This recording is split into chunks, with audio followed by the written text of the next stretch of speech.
Salut, salut! C'est pas la vidéo du lundi, mais je me suis arrêtée sur les couleurs pour le Trinigan dont je vous avais parlé dans une vidéo ancienne. Et je me suis dit que j'allais vous montrer ce que j'avais choisi. Alors au niveau de l'échantillon, j'ai à peu près calculé comment je tricotais, etc. Je pense que je vais prendre du déca, pas du plus gros, parce que la façon dont je tricote et la façon dont se comporte cette laine-là, elle devient assez gonflante et elle reste assez souple. Et je veux pas quelque chose de trop lourd non plus. Donc en couleur principale, j'avais fait il y a très longtemps cette couleur-là, qui est un genre de coin que j'aime énormément. Et en fait, à l'intérieur, les petits carrés, j'avais envie de créer un genre de dégradé avec différents roses que j'avais fait.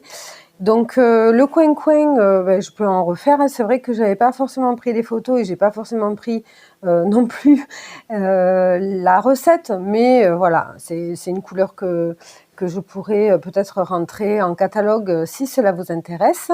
Et pour celle-ci, c'est les nattes pink et les nattes nature.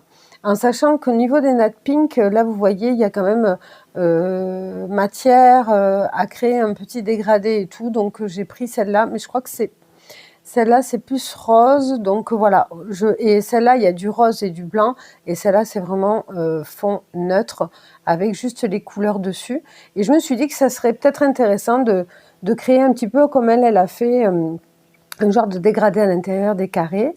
Donc voilà, c'était juste pour vous présenter ça. C'est une vidéo très courte. Je vais bobiner et puis je vais commencer à castonner en suivant ces instructions.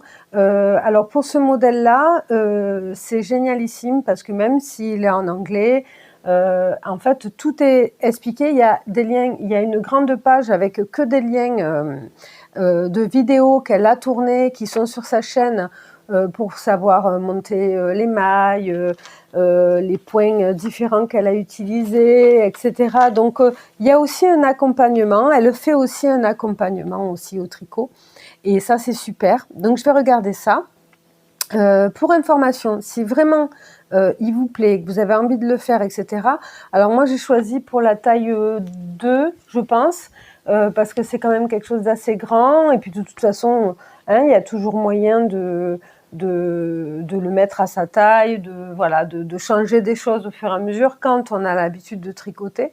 Donc moi je pourrais pas vous dire par taille exactement ce qu'il faut. Il faut acheter le modèle, choisir votre taille, savoir le bon métrage que vous souhaitez avoir, etc.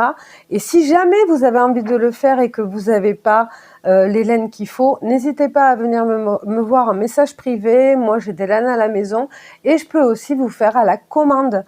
Par exemple, là, comme il y en a 4 principales, voire plus pour la couleur A, la MC, par exemple, si vous avez envie d'une couleur que je fais pas, ou que vous avez envie de changer, etc., mais que vous voulez, et que vous avez la suite, hein, que vous avez celle-là, par exemple, n'hésitez pas à me contacter, parce que comme c'est à partir de 4, s'il faut en faire plus, je pourrais en faire plus, mais moi, il n'y aura pas de souci pour vous faire la base, pourquoi pas, et puis après choisir des colorés, pourquoi pas, vous aider dans vos choix.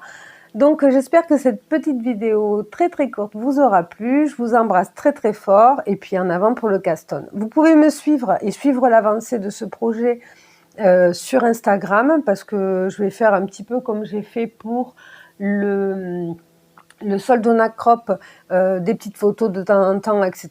Créer des réels pour montrer un petit peu son avancée et tout. Et puis vous en parler en vidéo aussi. Je vous fais des gros bisous. Je vous souhaite une belle journée. Comme d'habitude, abonnez-vous, commentez, likez, partagez. C'est le meilleur soutien que vous puissiez faire à cette chaîne et à mon travail. Et je vous embrasse fort. Bisous.